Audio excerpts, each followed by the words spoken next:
Olá, sejam bem-vindos a SOS Literatura e a aula de hoje vai ser sobre o modernismo, a segunda fase.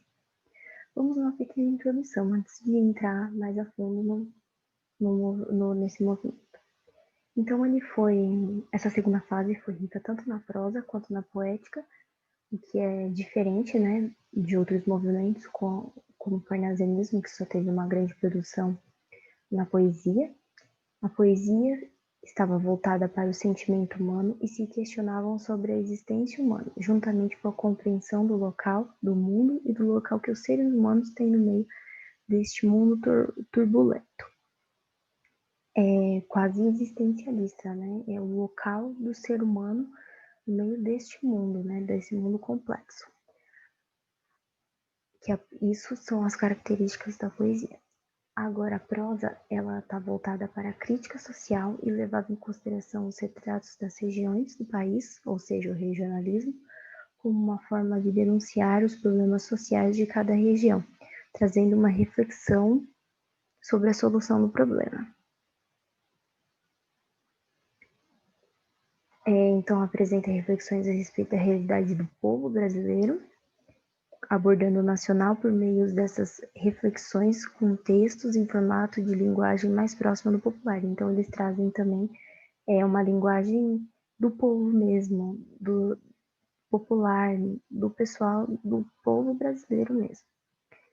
Então, essa fase, né, ela é meio que a continuação da primeira, né, ou seja, ela amadureceu as propostas de 22 e ela elimina, então, todos os exageros que tinham da primeira fase. Nessa segunda fase, a temática foi politizada, mas não deixou de lado a introspecção e o espiritualismo. Essa fase também ela pode ser chamada, ela também é caracterizada como geração de 30. Então, você pode encontrar sobre a segunda fase do modernismo, tanto quanto como segunda fase mesmo, quanto como geração de 30. Então, esse período ele foi marcado pela consolidação das ideias modernistas que foram apresentadas na semana de 1922. Então, a semana de 1922, né? Ela foi um evento que marcou o início do modernismo que rompe com a arte tradicional. Então, aqui, nessa segunda fase do modernismo, a gente não existe mais uma arte tradicional como era antes desse movimento, né? Dessa semana que foi importante. Bom, alguma poesia de Carlos Drummond marca a produção literária poética desse período, então o marco da poética é com Carlos Drummond.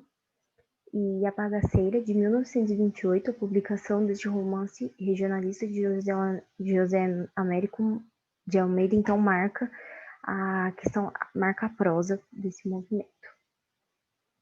É uma fase de consolidação. Ela é um dos períodos mais férteis e ricos para a literatura brasileira. Vocês vão ver que tem muita produção, foi uma fase assim muito rica, tanto é que eu tive que fazer uma seleção dos autores para trazer para vocês, porque tem muita coisa. Depois dessa aula vocês podem até procurar mais, porque vocês vão encontrar muita coisa. Então ela vivia uma fase de maturação, né, essa fase, com a concretização e afirmações dos valores modernos. Então tem como temas o nacional, sociais e históricos. Então, o contexto histórico, né? O que estava acontecendo neste período? Bom, depois da crise de 1929 em Nova York, a depressão econômica, os países estavam em uma crise econômica, social e política. Com isso, governos totalitários e ditatoriais surgiram na Europa. Então, já estava apontando ali para a Segunda Guerra Mundial. No Brasil, a Revolução de 30 representou um golpe de Estado. E depois veio o início, né, da Era Vargas e o fim das oligarquias políticas do café com leite. e a chegada de Getúlio ao poder, a ditadura se aproximava com o Estado Novo. Então, além do desemprego, da falência, da fábrica, fome e miséria no Brasil, a Revolução de 30, ela representa um golpe de Estado. O presidente Washington Luiz, ele foi deposto e impedindo a posse do presidente eleito Júlio Prestes. Então, foi o início da Era Vargas e o fim das como já está aí no slide, o fim das oligarquias de Minas, né, de Minas Gerais e São Paulo, que era denominado como política do café com leite, e temos a chegada de Getúlio ao poder. A ditadura estava se aproximando com o Estado Novo em 1937 e 1945. Bem turbulenta, né? Então tá, vamos lá. Bem geralzão as características. Influência do realismo e romantismo, nacionalismo, universalismo e regionalismo, realidade nacional, cultural e econômica, valorização da cultura brasileira, influência das psicanálises de Freud, temática cotidiana e linguagem coloquial, que traz a linguagem popular, né? Uso de versos livres e brancos. Na prosa, né? Nós temos o foco eram os romances regionalistas e urbanos, a linguagem coloquial e regional, e mostra as diversidades locais, campo e cidade. Como a gente vai ver um exemplo para fazer mais sentido. Bom, na poesia é caracterizado pela abrangência temática em virtude da racionalidade e questionamento que norteavam o espírito dessa geração. Aí eu trouxe os principais autores, né, pertencentes à prosa.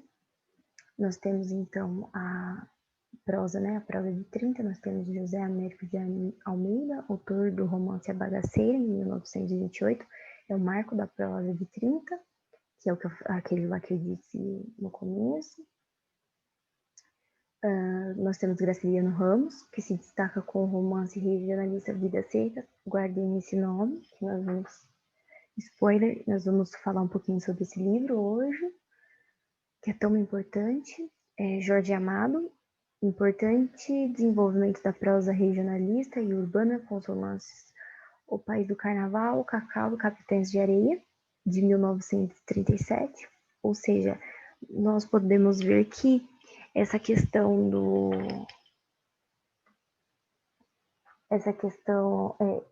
em Capitães de Areia também, nós temos a questão do regionalismo, né? É bem forte isso. Nós temos Raquel de Queiroz, em 15, de 1930, sobre uma das maiores secas do Nordeste. E José Lins do Rego, Menino de Engenho, se passa nos engenhos nordestinos abordando a temática do ciclo da cana-de-açúcar no Brasil. Ou seja, nós temos a questão do Nordeste forte, né? Esses romances. Agora, os principais autores da poesia, nós temos Carlos Drummond de Andrade, que foi um dos precursores, né, da poesia dessa fase. Ele é um dos maiores representantes e destaque para a obra dele alguma poesia publicada em 1930. Assim, ele tem uma vasta produção literária. Então, assim, ele não se restringe a isso. Ele tem fases, ele é um autor, assim, que, diz assim, é complexo e vale a pena vocês procurarem mais sobre as obras dele, um pouco mais sobre ele, porque ele é muito importante e tem uma grande produção. Nós temos também a Cecília Meirelles, né? Uma mulher, tem influência da psicanálise e temática social. Alguns destaques também para as obras dela, o Batuque, Samba e Macumba, de 1933, A Festa das Letras, de 1937, e Viagem, de 1939. Nós temos Mário Quintana, ele era conhecido como o poeta das coisas simples. O destaque para a obra dele, A Rua dos Cataventos, de 1940. Murilo Mendes, que foi divulgador das ideias modernistas na revista que estava lá presente na primeira fase do modernismo. Antropofagia, viu? Tá faltando um Rzinho, desculpe. Toda vez eu sempre erro no slide, me perdoe. O destaque para as obras, né, Poemas, 1930, Bumba, Meu Poeta, 1930, Poesia em Pânico, 1938, e O Visionário, 1941. Tem José Jorge de Lima, conhecido como Príncipe dos Poetas, escritor e artista plástico, destaque para as obras dele, poemas, novamente, né? Ele e o outro, né? Bem criativos nos nomes dos livros deles, Poemas, de 1927, Novos Poemas, de 1929, e O Acendedor de Lampiões, 1932. Vinícius de Moraes, compositor, diplomata, dramaturgo e poeta. Seu primeiro livro de poemas é publicado em 1936, Caminho para a Distância, e em 1936, Ariana, Mulher que é um longo poema. Então, só um destaque.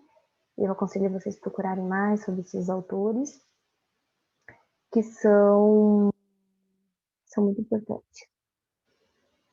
Bom, antes da gente entrar em algumas poesias, para mim apresentar alguns exemplos para vocês, eu queria falar, né, ainda se referindo à prosa de 30, que eles relatam o tema da seca e da vida de retirantes. Então, como eu disse, que eu estava dizendo, né, que a questão do Nordeste lá é uma coisa recorrente, tem relação com isso, né, com essa seca, com os retirantes.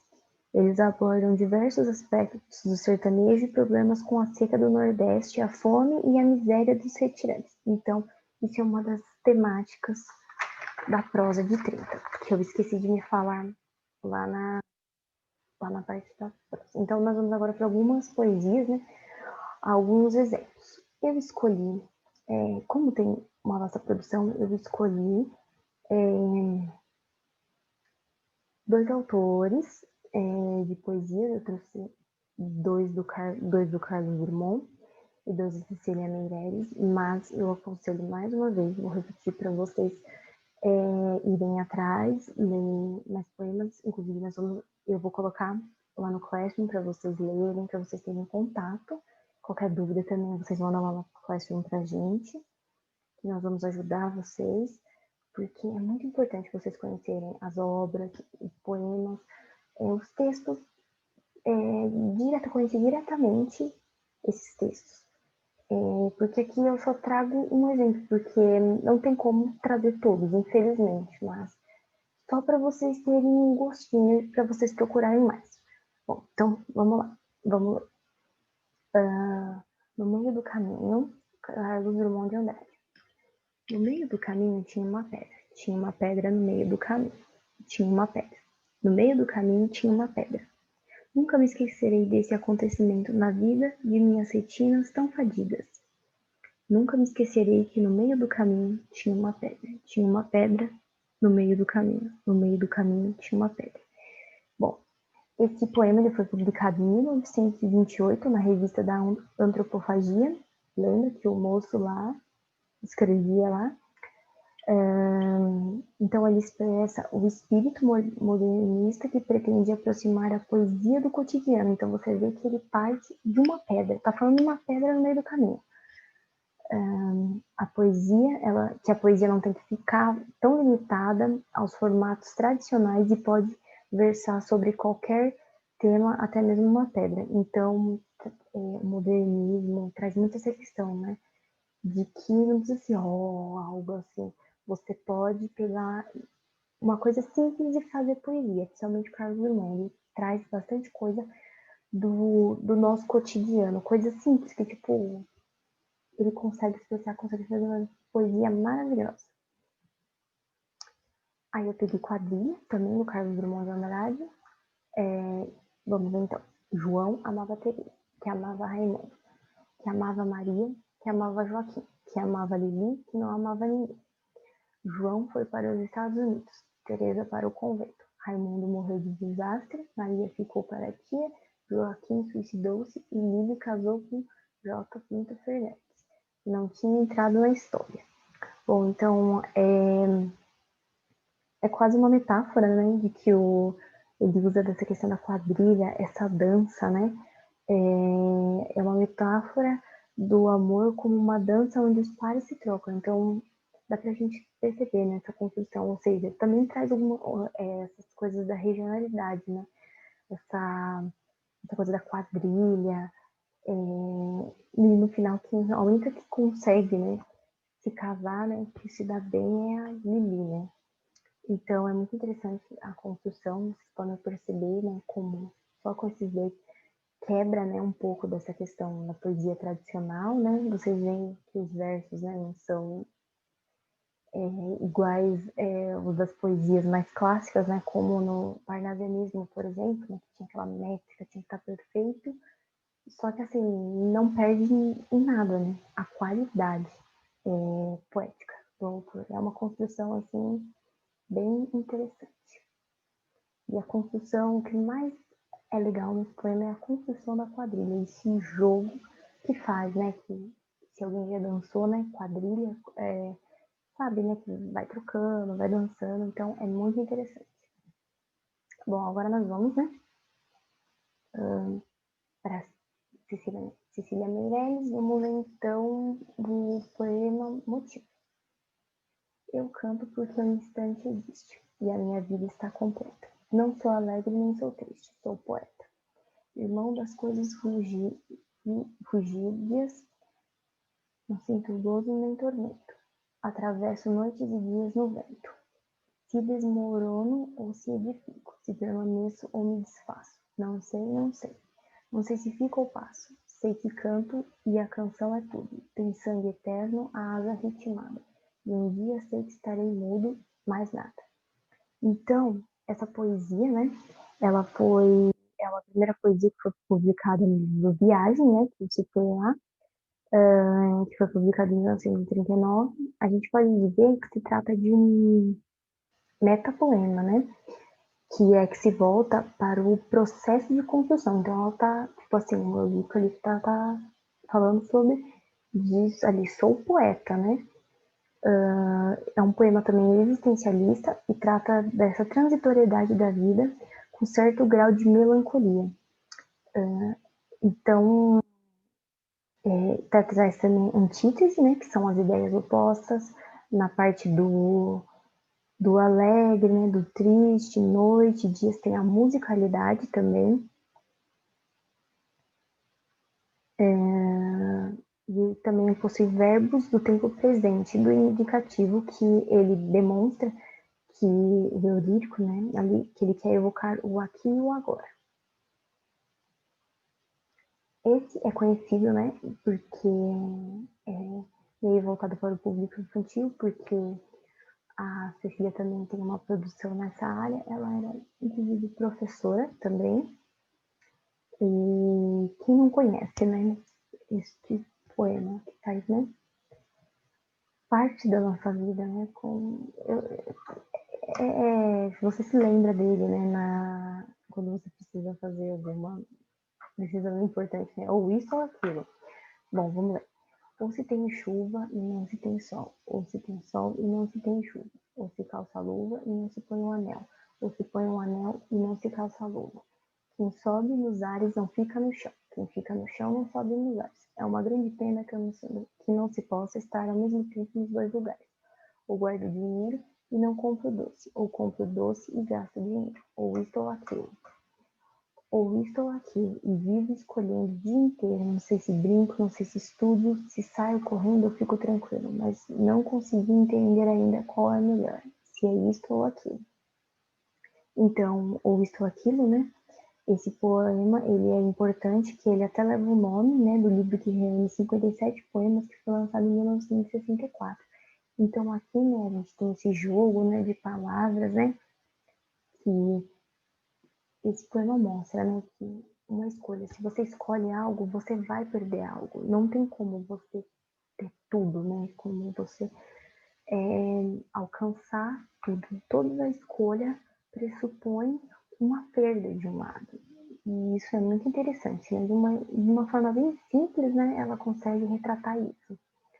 E quem não fica indeciso, né? Quem não fica em dúvida de alguma coisa. Agora eu vou falar, selecionei só uma obra, né, só uma prosa. Então, vamos lá falar um pouquinho sobre ela. Eu escolhi, né, Vidas Secas, Graciliano Ramos, porque é muito importante, é muito interessante essa obra.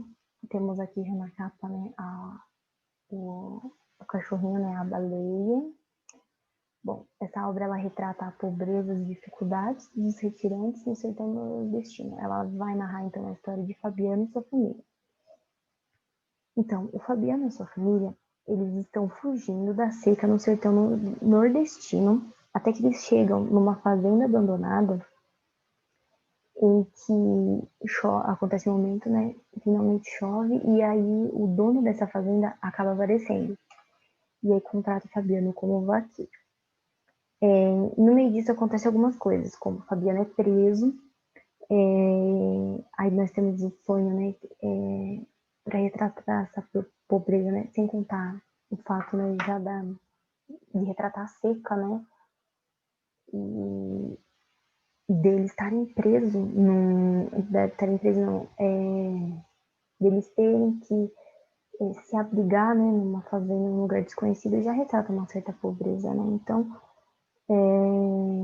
assim, a Vitória, ela sonha com uma cama de amarração de couro, então, assim, é triste, né, porque é uma coisa tão simples e ela é o sonho dela. Até mostra, né, pra gente dar um pouco mais de fazer aquela reflexão, né, pra gente dar mais valor, né, para essas coisas, pelo que nós temos. Então, acontece algumas coisinhas, né, até chegar um momento em que vem a seca novamente e eles são expulsos da fazenda novamente e eles vão de novo, né, se retirar para outro lugar, né, para enfrentar essa seca, ou seja, né, vidas secas, né, estão sempre fugindo da seca. E entra naquilo lá que eu falei na questão das prosas, né, que as prosas representam esse momento, né, do Nordeste, das secas, né, que essas secas eram e são bem duras, né, com as pessoas. Bom, é isso, aqui estão as referências. E se você assistiu até aqui, muito obrigada por assistir até aqui. Se você gostou, por favor, curta o vídeo. Se você tem dúvidas, coloque nos comentários. Ou então entre no nosso Classroom, né? Ali, faça parte do nosso Classroom. Tá na descrição, você só tem que responder um questionário simples e para que já vai dar o código do Classroom para vocês acessarem. Lá tá tudo dividido por tópicos em que vocês podem acessar os materiais das outras aulas que nós já demos. Lá tem perguntas também, vocês podem tirar dúvidas. Nós estamos pelo período da manhã tirando dúvidas. Nós temos também o Instagram, né?